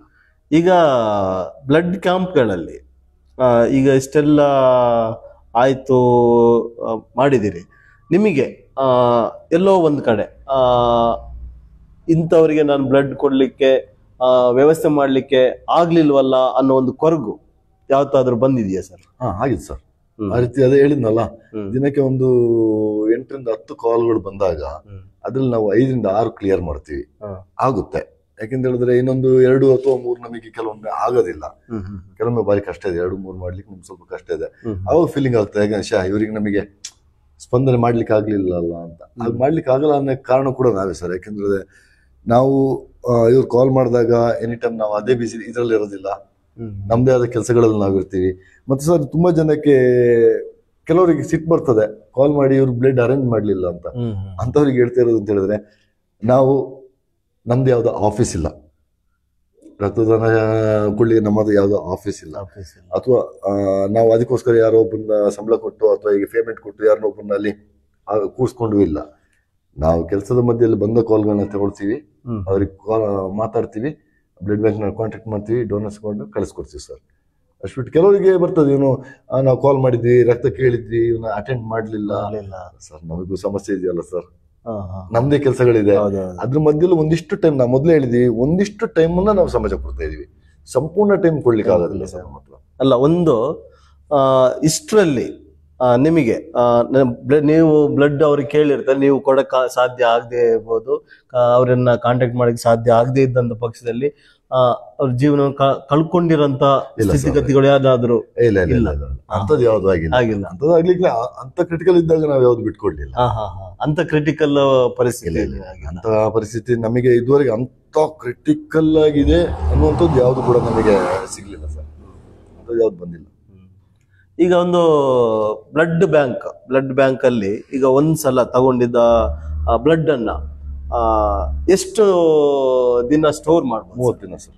30 ದಿನ ಆದ್ಮೇಲೆ ಅದನ್ನ ಇಲ್ಲ ಸರ್, ಅದು ಯೂಸ್ ಬರಲ್ಲ ಅವರಿಗೆ. ಕಾರಣ ಅಂತ ಹೇಳಿ ಅದು ಅಷ್ಟೇ ಅವರ ವ್ಯಾಲಿಡಿಟಿ ಇರುವಂತದ್ದು ಅಷ್ಟು. ಅದು 30 ಒಂದ್ ತಿಂಗಳು ಸರ್. ಅದರಿಗೆ ಬೇರೆ ಪ್ರಿಸರ್ವ್ ಮಾಡೋಕ್ಕಾಗೋದಿಲ್ಲ. ಯಾವ ಸರ್? ಪ್ರಿಸರ್ವ್ ಮಾಡಕ್ ಆಗದೇ ಇಲ್ಲ ಸರ್. ಅಷ್ಟೇ. ಯಾಕಂದ್ರೆ ನನಗೆ ಅಲ್ಲಿನ ಮಾಹಿತಿಗಿಂತ ಜಾಸ್ತಿ ಮಗನೇ ಒಬ್ಬ ಲ್ಯಾಬ್ ಟೆಕ್ನಿಷಿಯನ್ ಆಗಿರೋದ್ರಿಂದ ಜಾಸ್ತಿ ಒಂದು ಕಲಿತಾ ಇದ್ದೀನಿ ಅಷ್ಟೇ. ಅದಕ್ಕಿಂತ ಜಾಸ್ತಿ ಆಗೋದಿಲ್ಲ. ಬಟ್ ಯಾವ್ದು ಬ್ಲಡ್ ಅಷ್ಟು ದಿನ ಉಳಿಯೋದು ಇಲ್ಲ ಬ್ಲಡ್ ಬ್ಯಾಂಕ್ ನಲ್ಲಿ. ನಿಮಗೆ ಬ್ಲಡ್ ತಗೊಂಡೋಗಿದ 10-15 ದಿನದಲ್ಲೇ ಆ ಬ್ಲಡ್ಗಳು ಪೇಷಂಟ್ಗಳಾಗ್ತದೆ ಸರ್. ಈಗ ಯಾವುದೇ ಕಾಯಿಲೆ ಹೋಗಿ ಸರ್, ಮೊದಲು ಹೇಳೋದಂತ ಡಾಕ್ಟರ್ ಏನ್ ಹೇಳ್ತಾರೆ ಅಂತ ಹೇಳಿದ್ರೆ ಬ್ಲಡ್. ಹಾಗಾಗಿ ಇವತ್ತು ಬ್ಲಡ್ ಇಂದೇ ಅವಶ್ಯಕತೆ ಜಾಸ್ತಿ ಇರೋದ್ರಿಂದ ಬ್ಲಡ್ ನಿಮಗೆ ಅಷ್ಟು ಉಳಿಯುವಂಥದ್ದು ಯಾವುದೂ ಇಲ್ಲ. ಅಂದ್ರೆ ಅವಾಗ್ಲೇ ಅವ್ರಿಗೆ ಕ್ಲಿಯರ್ ಆಗ್ತದೆ. ಮತ್ತು ಬ್ಲಡ್ ಬ್ಯಾಂಕ್ ನವರು ಕೂಡ ಜಾಗೃತಿಯನ್ನು ಮಾಡ್ತಾರೆ ಸರ್. ನಮ್ಮ ಒಂದು ಕ್ಯಾಂಪ್ ನಡೆಸಿದ್ವಿ, ಒಂದೇ ದಿನದಲ್ಲಿ 16 ಕ್ಯಾಂಪ್, ಕರ್ನಾಟಕದಿಂದ ಎಲ್ಲ ಕಡೆ ಒಂದೇ ದಿನದಲ್ಲಿ 16 ಕ್ಯಾಂಪ್ ನಡೆಸಿದ್ವಿ ನಾವು. ಆ ಕ್ಯಾಂಪ್ನಲ್ಲಿ ಮೂಡಿಗೆರೆಯಲ್ಲಿ ಒಂದೇ ದಿನದಲ್ಲಿ ಕೃಷ್ಣಾಪುರ, ಅಂಡುಗುಳಿ ಮತ್ತು ಬೆಳಗುಳ, ಹಾಂದಿ, ಚಿಕ್ಕಮಗಳೂರಿಗೆ ಒಂದೇ ದಿನದಲ್ಲಿ ನಡೆದಿರುವಂತ ಯಾವ್ದೋ ಒಂದು ವಿಶೇಷ ಇಲ್ಲ ವಿಷಯ ರಾಜ್ಯಾದ್ಯಂತ ಮಾಡಿರುವಂತ ಒಂದೇ ದಿನದಲ್ಲಿ 16 ಕ್ಯಾಂಪ್ ಮಾಡಿರುವಂತದ್ದು. ಅವಾಗ ಬ್ಲಡ್ ಬ್ಯಾಂಕ್ನವರು ಕಂಪಲ್ಸರಿ ಆಗಿದ್ದು ಒಂದೊಂದು ಕ್ಯಾಂಪ್ ನಲ್ಲಿ 25ಕ್ಕಿಂತ ಜಾಸ್ತಿ ಮಾಡಿಸ್ಬೇಡಿ, ಸಾಕು ಅಷ್ಟು. ಯಾಕಂದ್ರೆ ಜಾಸ್ತಿ ಆದ್ರೆ ಸುಮ್ಮನೆ ವೇಸ್ಟ್ ಆಗ್ಬಾರ್ದು ಅಂತ ನಾವು 25ಕ್ಕೆ ಸ್ಟಾಪ್ ಮಾಡ್ಕೊಂಡು ಬರ್ತಾ ಇದ್ವಿ. 25 ಜಾಸ್ತಿ ಡೋನರ್ಸ್ ಇದ್ದೆ, ಬೇರೆ ಎಲ್ಲಿ ಕಡಿಮೆ ಆಗ್ತಾ ಇದ್ದು ಅಲ್ಲಿಗೆ ಅವ್ರನ್ನ ಕಳಿಸ್ಕೊಂಡು ಆ ರೀತಿ ಮಾಡ್ತೀವಿ. 25ಕ್ಕಿಂತ ಜಾಸ್ತಿ ಒಂದೊಂದು ಕ್ಯಾಂಪ್ ನಲ್ಲಿ ಮಾಡ್ಲೇ ಇಲ್ಲ ಅವತ್ತು. ಯಾಕಂದ್ರೆ ಅವರಿಗೂ ಜಾಗೃತ ಮಾಡ್ತಾರೆ. ಯಾಕಂದ್ರೆ ಒಬ್ಬ ಬ್ಲಡ್ ಕೊಟ್ಟರೆ ಮತ್ತೆ 3 ತಿಂಗಳು ಕೊಡೋಕ್ಕಾಗೋದಿಲ್ಲ, ತೊಗೊಂಡು ವೇಸ್ಟ್ ಆಗ್ಬಾರ್ದು ಅಂತ ಅವರು ಕೂಡ ಜಾಗೃತ ಮಾಡ್ತಾರೆ ಸರ್. ಆ ರೀತಿಯಾಗಿ ಎಲ್ಲಿ ಕೂಡ ನಮಗೆ ಆ ರೀತಿ ಅದಾಗಿಲ್ಲ. ಇಷ್ಟೆಲ್ಲ ಸಮಾಜ ಸೇವೆಯಲ್ಲೇ ಇದ್ಕೊಂಡು ಮತ್ತೊಂದು ಕೇಳ್ಪಟ್ಟೆ, ನೀವು ಸಾಹಿತ್ಯ ಆಸಕ್ತರು ಅಂತೇಳಿ. ಶಿಕ್ಷಣ ಕಡಿಮೆ ಆದ್ರೂ ಈ ಸಾಹಿತ್ಯ ಕ್ಷೇತ್ರಕ್ಕೆ ನಿಮ್ಮ ಒಲವು ಜಾಸ್ತಿ ಆಗ್ಲಿಕ್ಕೆ ಕಾರಣ ಸರ್? ಇಲ್ಲ ಸರ್, ನಾನು ಅವಾಗ್ಲಿಂದ ತುಂಬಾ ಸ್ಕೂಲ್ ಟೈಮಲ್ಲೇ ಒಂದು ಅಭ್ಯಾಸ, ಏನಾದ್ರೂ ಬರಿಬೇಕು, ಒಟ್ಟಾರೆ ಬರಿಬೇಕು. ಶಾಲಾ ಇದ್ರಲ್ಲಿ ನನಗೆ ಆಸಕ್ತಿ ಎಷ್ಟೇ ಇರ್ಲಿದ್ರು, ಕಲಿಕೆ ಬಗ್ಗೆ ಆಸಕ್ತಿ ಇಲ್ಲದೆ ಇದ್ರು ಬರಿಬೇಕು. ಏನಾದ್ರು ಆಸಕ್ತಿ, ಯಾವುದೇ ಒಂದು ಟಾಪಿಕ್ ಕಂಡ್ರು ಕೂಡ, ಯಾವುದೇ ಒಂದು ವಿಷಯ ಕಂಡ್ರು ಕೂಡ ಅದ್ರ ಬಗ್ಗೆ ನನಗೆ ಏನ್ ಅನ್ಸ್ತೋ ಅದು ಬರಿತಾ ಇದ್ದೆ. ಈಗ್ಲೂ ಕೂಡ ಇದೆ ಅದನ್ನ ತೆಗೆದಿಟ್ಟಿದ್ದೀನಿ, ಅದನ್ನ ಬರಿತಾ ಇದ್ದೆ ನಾನು. ಅದು ಹಾಗೆ ಯಾವತ್ತೋ ಬರಿತಿದ್ದೆ ಸರ್. ಬರವಣಿಗೆ ಅತಿ ಹೆಚ್ಚು ಆಗಿದ್ದು ಅಂತ ಹೇಳಿದ್ರೆ ನಾವು ಸೋಷಿಯಲ್ ಮೀಡಿಯಾದಲ್ಲಿ ನಾವು ಯಾವಾಗ ಆಕ್ಟಿವ್ ಆದ್ವು ಅವಾಗ ನನಗೆ ಸ್ವಲ್ಪ ಬರವಣಿಗೆ ಸ್ವಲ್ಪ ಆಸಕ್ತಿ ಜಾಸ್ತಿ ಆಯ್ತು. ಹಾಗಾಗಿ ಏನ್ ಮನ್ಸಿಗೆ ಬರ್ತಾ ಇತ್ತು ಅದನ್ನ ತೋಚಿದ್ನ ಬರಿತಾ ಇದ್ದೆ. ಕವಿ ಅಲ್ಲ, ಸಾಹಿತ್ಯ ಆ ತರ ಏನಿಲ್ಲ, ನನಗೆ ಏನ್ ಮನ್ಸಿಗೆ ಬರುತ್ತೋ ಆ ರೀತಿ ಬರಿತಾ ಇದ್ದೆ ಅಷ್ಟೇ. ಹೇಗ್ ಸಾಧ್ಯ ಸರ್, ಒಬ್ರು ಕೂಲಿ ಕಾರ್ಮಿಕರಾಗಿ ಬಹಳಷ್ಟು ಸಮಾಜ ಸೇವೆಯಲ್ಲಿ, ಒಂದ್ ಕಡೆ ಸಮಾಜ ಸೇವೆಯಲ್ಲಿ ತೊಡಸ್ಕೊಂಡಿದ್ದೀರಿ, ಒಂದ್ ಕಡೆ ಸಾಹಿತ್ಯ ಕ್ಷೇತ್ರದಲ್ಲಿ ತಮ್ಮನ್ನ ತೊಡಸ್ಕೊಂಡಿದ್ದೀರಿ, ಇದೆಲ್ಲ ಹೇಗ್ ಸಾಧ್ಯ ಸರ್? ಹಾ ಸರ್, ಮನಸ್ಸಿಗೆ ಸಮಾಧಾನ ಇದ್ರೆ ಎಲ್ಲನೂ ಕೂಡ ಸಾಧ್ಯ ಸರ್, ಎಲ್ಲನೂ ಕೂಡ ಸಾಧ್ಯ. ಅಂದ್ರೆ ನಿಮ್ಮ ಇಷ್ಟ ಜಂಜಾಟದಲ್ಲಿ ಅದೆಲ್ಲ ಸಾಧ್ಯ, ಅದಕ್ಕೆ ಟೈಮ್ ಕೊಡ್ಲಿಕ್ಕೆ ಸಾಧ್ಯ ಆಗ್ತದ? ಸಾಧ್ಯ ಸರ್. ಜಂಜಾಟಗಳನ್ನ ನಾವು ಮಾಡ್ಕೋಬಹುದು ಸರ್. ಫ್ಯಾಮಿಲಿ ಸರ್, ಸಮಾಜ ಒಂದ್ ಕಡೆ ಇಟ್ಕೋಬೇಕು, ನಮ್ದು ವೈಯಕ್ತಿಕ ಒಂದ್ ಕಡೆ ಇಟ್ಕೋಬೇಕು, ಫ್ಯಾಮಿಲಿ ಒಂದ್ ಕಡೆ ಇಡಬೇಕು. ಈ ಮೂರಕ್ಕೂ ಕರೆಕ್ಟ್ ಆಗಿ ಡಿವೈಡ್ ಮಾಡ್ಕೊಂಡು ನಾವು ಟೈಮ್ ಕೊಡ್ಕೊಂಡ್ ಬಂದ್ರೆ 100% ಈ ಮೂರಲ್ಲೂ ಕೂಡ ಸಕ್ಸಸ್ ಆಗ್ತೀವಿ ಸರ್. 100%. ನಿಮ್ಮ ಎಲ್ಲ ಕೆಲಸಗಳಿಗೆ ನಿಮ್ಮ ಫ್ಯಾಮಿಲಿ ಸಪೋರ್ಟ್ ಇದೆ? 100% ಫ್ಯಾಮಿಲಿ ಸಪೋರ್ಟ್ ಇದೆ. ಈಗಾಗಲೇ ಮಗನು ಕೂಡ 6 ಸರ್ತಿ ಮಗನು ಕೂಡ ಬ್ಲಡ್ ಕೊಟ್ಟಿದ್ದಾನೆ. ನನ್ನ ಹೆಂಡತಿ ಕೂಡ 10 ಸರ್ತಿ ಬ್ಲಡ್ ಕೊಟ್ಟಿದ್ದಾಳೆ. ಅದೇ ರೀತಿ ನನ್ನ ಮಗಳು ಕೂಡ 1 ಸರ್ತಿ ಬ್ಲಡ್ ಕೊಟ್ಟಿದ್ದಾರೆ. ಸೊ ನಾನು ಅದನ್ನೇ ಹೇಳೋದು ಸರ್, ಹೇಗಂತ ಹೇಳಿದ್ರೆ, ನಾವು ಈಗ ನನಗೆ ಬ್ಲಡ್ ಬೇಕು, ನನ್ನ ಫ್ಯಾಮಿಲಿಗೆ ಯಾರಿಗೂ ರಕ್ತ ಬೇಕು, ನಾನು ಯಾಕೆ ಸರ್ ನಿಮಗೆ ಫೋನ್ ಮಾಡ್ಬೇಕು?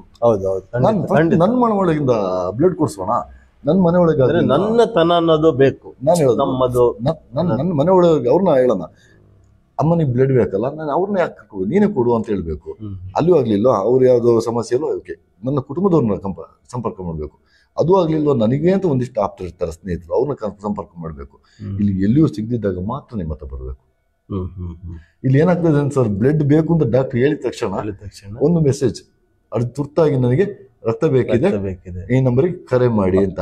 ಅಲ್ಲಿ ಡಾಕ್ಟರ್ ಅಗತ್ಯ ಇದ್ರೆ ಅವರೇ ಕೊಡ್ಬೋದು ಸರ್. ನಾನದು ಹೇಳೋದು, ಈಗ ಹೆಂಡತಿಗೆ ಬೇಕು ಅಂತ ಹೇಳಿ ಸರ್, ನಿಮ್ ಹೆಂಡತಿಗೆ ಬೇಕು ಅಂತ ಹೇಳಿ ನಿಮಗೆ ಡಾಕ್ಟರ್ ಹೇಳಿದ್ದಾರೆ ಸರ್, ನೀವು ಯಾಕೆ ನನಗೆ ಮೆಸೇಜ್ ಮಾಡ್ತೀರಿ ಸರ್? ನಾನೇ ಕೊಡ್ತೀನಿ, ಟೆಸ್ಟ್ ಮಾಡಿಸಿ. ನಿಮಗೆಲ್ಲ ಆ ಮೈಂಡ್ ಸೆಟ್ ನಿಮಗೆ ಆಗ್ಲಿಲ್ವಾ, ನಿಮ್ದು ಬ್ಲಡ್ ತಗೊಳಕ್ ಆಗೋದಿಲ್ಲ, ಏನೋ ಒಂದು ಸಮಸ್ಯೆಗಳಿದೆ ತಗೊಳಕ್ ಆಗ್ಲಿಲ್ಲ ಅಂದಾಗ ನಮ್ಮನ್ನ ಕಾಂಟ್ಯಾಕ್ಟ್ ಮಾಡಿ.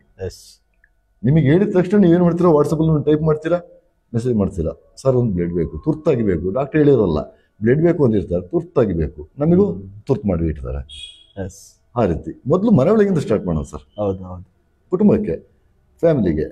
ನನ್ನ ಅಕ್ಕಪಕ್ಕದಲ್ಲಿ ಕನಿಷ್ಠ ಅಕ್ಕಪಕ್ಕದಲ್ಲಿ 2 ಅಂತ ಒಂದು 8 ಮನೆ ಇರಲ್ಲ ಸರ್. ಖಂಡಿತ ಅವ್ರನ್ನ ಮಾತಾಡೋಣ, ಅವ್ರದ್ದು ಕೊಡ್ಸೋಣ. ಇಲ್ಲೂ ಆಗ್ಲಿಲ್ಲ ಅಂದ್ರೆ 3ನೇ ಮನೆಗೆ ಹೋಗೋಣ. ಈಗ ಒಬ್ಬರೇ ಇಡೀ ಸಮಾಜದಲ್ಲಿ ಒಬ್ಬಂಟಿಗನಾಗಿ ಯಾರು ಇಲ್ಲ, ಸಾಧ್ಯ ಇಲ್ಲ, ಸಾಧ್ಯನೇ ಇಲ್ಲ. ಸೊ ಹಾಗಾಗಿ ಅಗತ್ಯವಾಗಿದ್ದಾಗ ಅವನು ಕೊಡ್ಲಿಕ್ಕೆ ಸಾಧ್ಯತೆ ಇದ್ದಾಗ ಫಸ್ಟ್ ಪ್ರಿಫರೆನ್ಸ್ ಅವನಿಗೆ. ನನ್ನ ಒಂದು ಖುಷಿ ಇರ್ತದೆ ಸರ್. ಹೌದು, ನನ್ನಿಂದ ಒಂದು ಉಳಿದ್ರ ನನ್ನ ಕುಟುಂಬದವರಿಗೆ ರಕ್ತ ಬೇಕಾದಾಗ ನಾನು ಯಾರನ್ನ ಉಟ್ಕೊಳ್ಳೋಕ್ಕಿಂತ ನನ್ನ ಕುಟುಂಬದ ಒಳಗಿನ ಒಬ್ಬ ರಕ್ತ ಊಟ ಹಾಕ್ಬೋದಲ್ಲ ಸರ್. ಖಂಡಿತ. ಅವನೊಬ್ಬ ರಕ್ತ ಕೊಟ್ಟಾಗ ನಾಳೆ ಇನ್ನೊಂದ್ ಸರ್ತಿ ಬೇಕಾದಾಗ ನನ್ನ ಫ್ಯಾಮಿಲಿಗೆ ಧೈರ್ಯವಾಗಿ ಮುಂದೆ ಹೋಗ್ತಾನೆ. ನಾನೇ ಕೊಡ್ತೀನಿ, ಸುಮ್ಮನೆ ಯಾರಿಗೆ ಫೋನ್ ಮಾಡಬೇಡ, ನಾನೇ ಕೊಡ್ತೀನಿ ಅಂತ ಹೇಳ್ತಾರೆ. ಅದನ್ನ ಹೇಳಿದ ಅವೇರ್ನೆಸ್ ಅಂತ, ನಾವು ಅದನ್ನ ಊಟ ಹಾಕ್ಬೇಕಿತ್ತು, ಊಟ ಹಾಕ್ತಾ ಇದ್ದೀವಿ.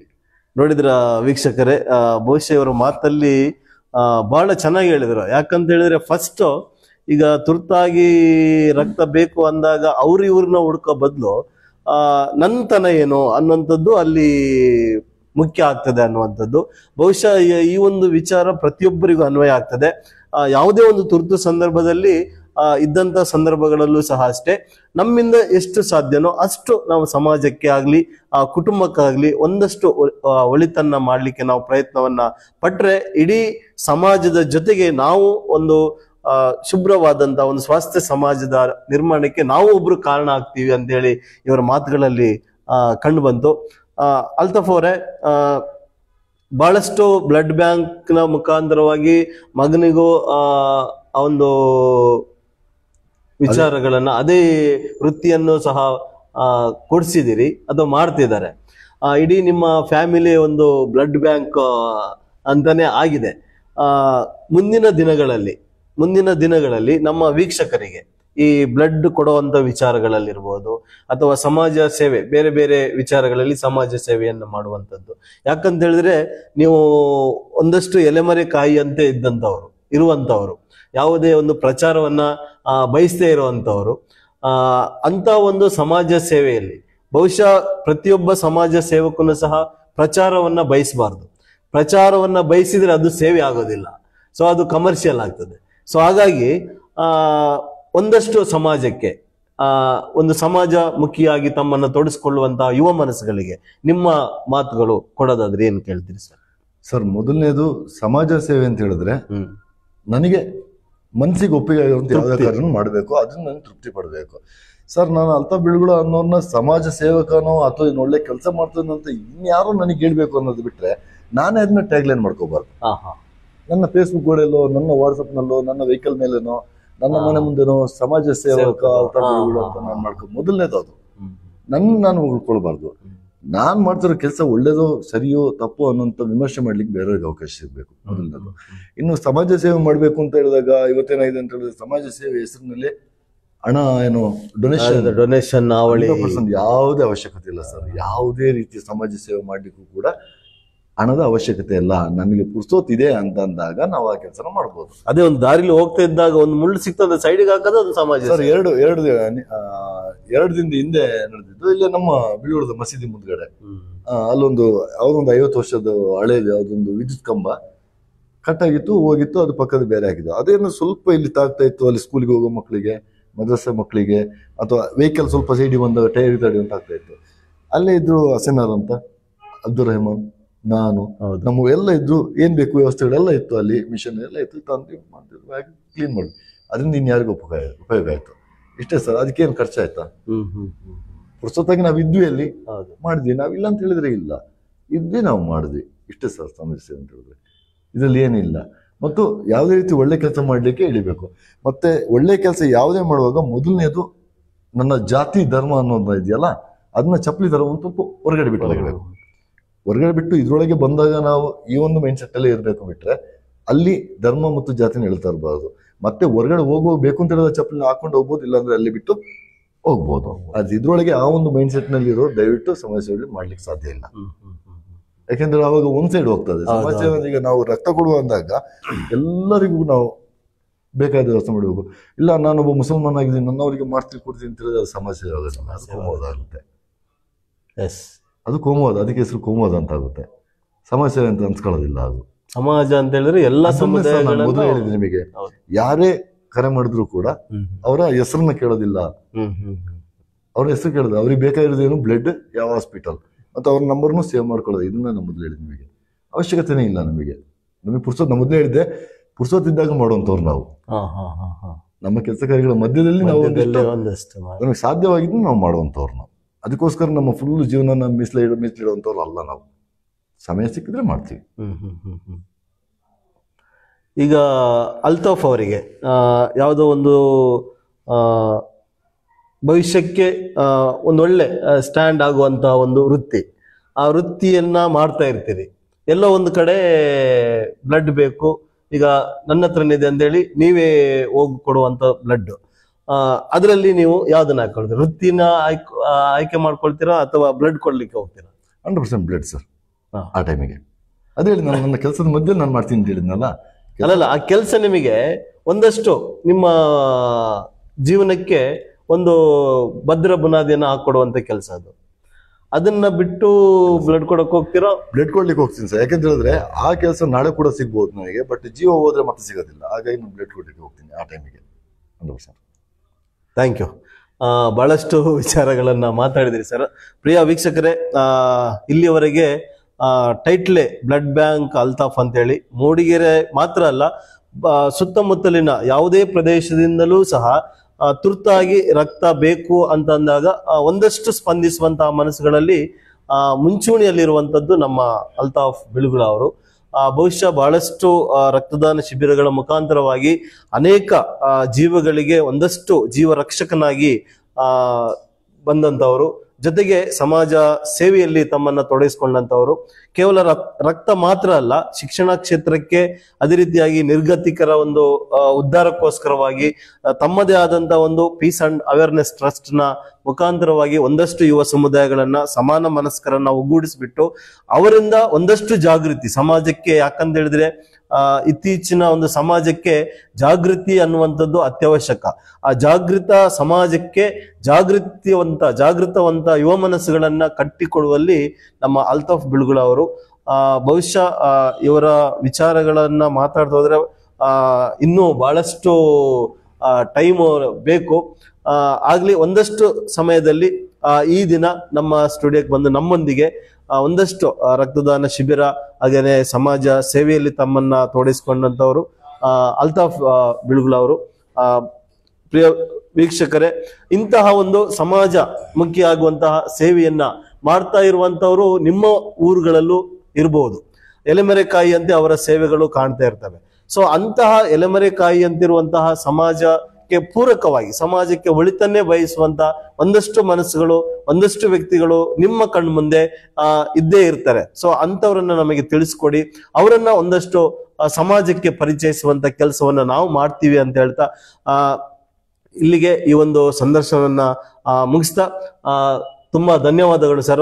ರಕ್ತದಾನ ಶಿಬಿರಕ್ಕೆ ಪೂರಕವಾಗಿ ರಕ್ತದಾನದ ಒಂದು ವಿಶೇಷತೆ, ಈ ರೀತಿಯಾದಂತಹ ಒಂದು ಮೋಟಿವೇಟಿವ್ ಅಂತ ನಾವೇನ್ ಹೇಳ್ತೀವಿ, ಸಮಾಜಕ್ಕೆ ಒಂದು ರೀತಿಯಾದಂತಹ ಪೂರಕವಾದಂತಹ ವಾತಾವರಣವನ್ನ ಈ ದಿನ ಈ ಒಂದು ಸಮಯದಲ್ಲಿ ಕಲ್ಪಿಸಿಕೊಟ್ರಿ. ತಮಗೆ ಅನಂತ ಧನ್ಯವಾದಗಳು ನಮ್ಮ ಚಾನೆಲ್ನ ಮುಖಾಂತರವಾಗಿ ಅಂತ ಹೇಳ್ತಾ ಮತ್ತೊಮ್ಮೆ ವೀಕ್ಷಕರೇ, ಇಂತಹ ವಿಚಾರಗಳನ್ನ ಬೇರೆ ಬೇರೆ ವಿಚಾರಗಳಿಗೆ ಪೂರಕವಾಗಿ ಇನ್ನೂ ಹೆಚ್ಚಿನ ಜನರಿಗೆ ಮುಟ್ಟಿಸುವಂತಹ ಕೆಲಸವನ್ನ ನೀವು ಮಾಡಬೇಕಾಗಿದೆ. ಸೊ ಹಾಗಾಗಿ ನಮ್ಮ ಈ ಒಂದು ಚಾನೆಲ್ನನ್ನ ಶೇರ್ ಮಾಡಿ, ಹಾಗೆಯೇ ಒಂದಷ್ಟು ನಿಮ್ಮ ಸುತ್ತಮುತ್ತಲಿರುವಂತಹ ಒಂದಷ್ಟು ಎಲೆಮರೆಕಾಯಿಯಂತೆ ಕಾರ್ಯವನ್ನು ನಿರ್ವಹಿಸ್ತಾ ಇರುವಂತವರನ್ನ ನಮಗೆ ಹುಡುಕಿ ಕೊಡಿ, ನಮ್ಮ ಕಮೆಂಟ್ಸ್ಗಳ ಮುಖಾಂತರವಾಗಿ ನಮಗೆ ತಿಳಿಸ್ಕೊಡಿ ಅಂತ ಹೇಳ್ತಾ, ಮುಂದಿನ ದಿನಗಳಲ್ಲಿ ಮತ್ತೊಬ್ಬ ವ್ಯಕ್ತಿಯನ್ನ, ಮತ್ತೊಬ್ಬ ಸಾಧಕರನ್ನ ಈ ಒಂದು ವೇದಿಕೆ ಮುಖಾಂತರವಾಗಿ ನಿಮ್ಮ ಮುಂದೆ ಪರಿಚಯಿಸ್ತಾ ನಾನು ನಿಮ್ಮ ಪ್ರೀತಿಯ ವಸಂತ ಹಾರ್ಗೋಡು ಹೋಗಿ ಬರ್ತೀನಿ. ಎಲ್ರಿಗೂ ನಮಸ್ಕಾರ.